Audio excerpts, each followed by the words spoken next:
discuss about the 8279 programmable keyboard or display controller. Previously, we have discussed about the 8255 PPA and Intel controller. Now we are going to discuss about the 8279, that is keyboard or display controller.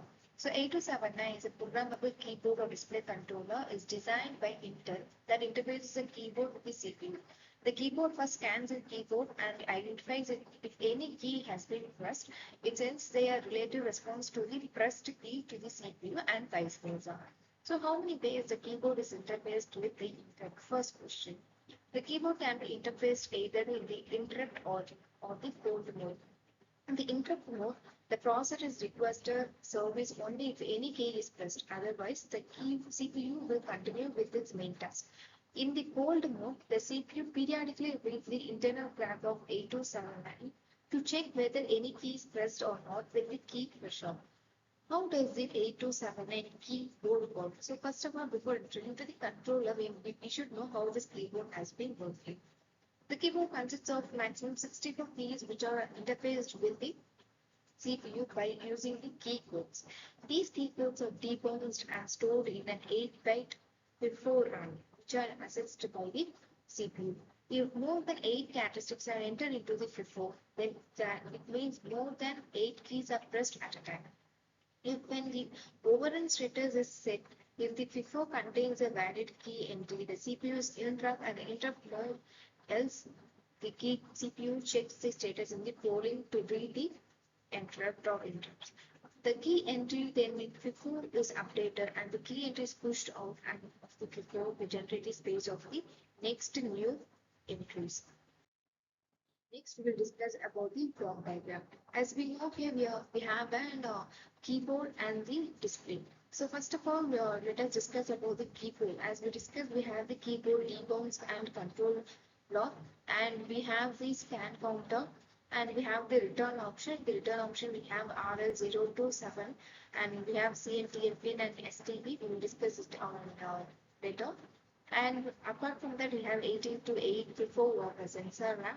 In the center, we have the control and timing registers. As you can see here, control and timing registers. And we have the timing and control block also.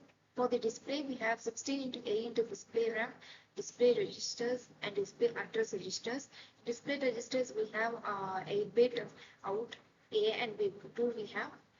And in the upper side, we have the data buffers and input-output control before all sensor run.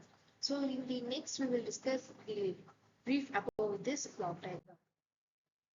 First of all, we'll discuss about the input-output control and the data buffer.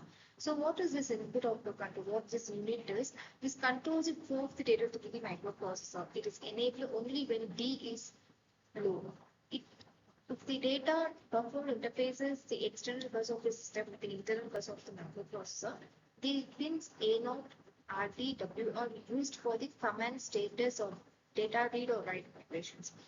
Control and timing register and timing control, the unit. It contains registers to store the keyboard, display moves, and other operations as programmed with the CPU.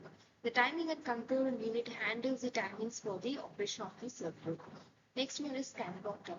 It has two modes, that is encoder mode and decoder mode. In the encoder mode, the encoder provides the binary form, that is to be externally decoded to provide scan lines out for the keyboard and the display.